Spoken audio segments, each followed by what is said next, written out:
Reverberations continue from the 1,000-page report issued Friday by Republicans on the House Judiciary Committee detailing allegations of a politicized FBI and Department of Justice. Now, I mean, what all is in this? And secondly, coming right before the election, is this a roadmap for what an investigation under a Republican Congress might look like? Well, join me to talk about this is Congressman Greg Steube. He is a member of the House Judiciary Committee and the House Foreign Affairs Committee. He represents the 17th Congressional District of Florida. Congressman, welcome back to the program. Yeah, thanks for having me. Greg, before we jump into this, just things getting back to normal there in Florida. I know last time we talked to you, you were involved in relief efforts through your church, trying to help out your constituents and others. How are things looking now? Well, obviously, everybody has power at this point, everybody that can get power. It's still going to just take a very long time. It'll be probably 6 to 8 months to pick up debris. There are still a lot of houses with blue tarps on it. It's just going to take a lot of time before people get back to normal. And as we're talking today, there's a hurricane developing, a tropical storm, subtropical storm, the other coast of Florida, but my district will be impacted. They just issued a state of emergency today. Nowhere near the storm that we had. So it'll be a breeze, no pun intended, compared to what we just went through. But we're getting there. It's still, in parts of my district, a blue tarp on every roof. And it's just going to take time for people to fix those roofs and rebuild. Yeah, and people don't realize that don't live in the South that these things, once the media moves on, the rebuilding takes sometimes years to do. And that's why I still want to encourage folks to support ministries like Samaritan's Purse that will remain on the ground there for, in some cases, for years. All right, I want to move on. The report is out confirming what many suspected all along, and that is the Department of Justice has been politicized under the Biden administration. But I think going back even further than that, but the big question that we want to get into is, will there be accountability for the Department of Justice? Before we get to that one, though, let's talk about some of the more egregious areas that were uncovered in this whistleblower report. Well, it is, just like you said, obviously we suspected this was going on, but now we have actual facts, evidence, testimony, proof, emails of the politicization at the highest levels of the Department of Justice and the FBI, that they are using the Department of Justice for political purposes. You have multiple whistleblowers' testimony, and you're right, this is just setting things up for when we take the House back tomorrow, God willing, and I get those gavels, get the subpoena authority, and be able in January to start the real investigations before the American people, so we can lay this out, do actual depositions, actual testimonies.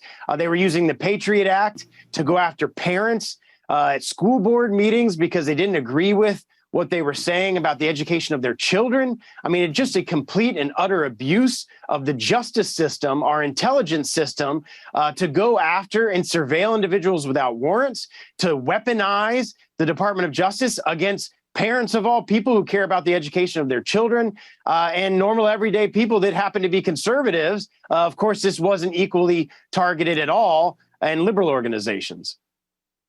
Yeah, this is quite disturbing when you look at how they are targeting parents who are simply concerned about what their children are being taught at school. I mean, I'm a student of history. This sounds like a J. Edgar Hoover administration at the Department of Justice. But I want to ask you, is this coming from the political layer of the Department of Justice, or how deep does this go?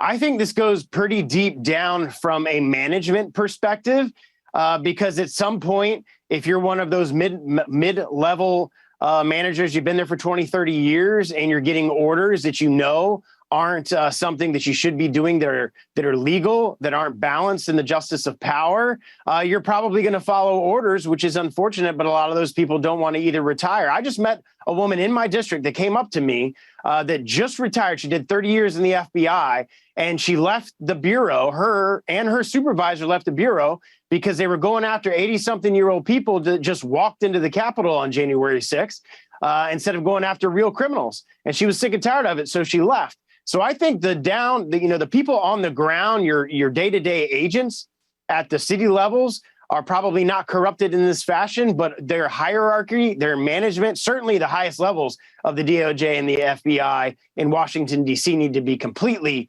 turned over. And Garland needs to be brought in for impeachment proceedings. The FBI director needs to be brought in for impeachment proceedings, and let all this information go before the American people and you decide.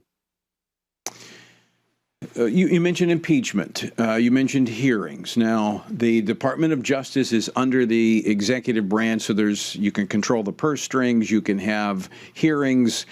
You can impeach, and that doesn't require the executive branch. Do you think we're going to be seeing all of the above?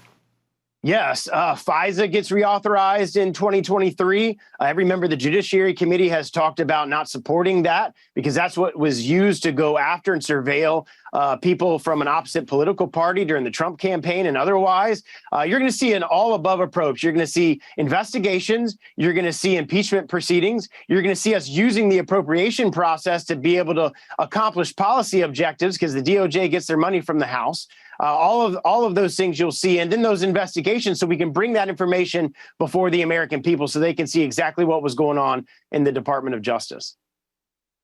Well, Congressman Stupi, I want to thank you for joining us and giving us that preview. Anytime. I think the next few months are going to be very, very interesting, and I know we're going to be talking with you a lot more in the future. Thanks so much for being with us. Yep, looking forward to it. All right.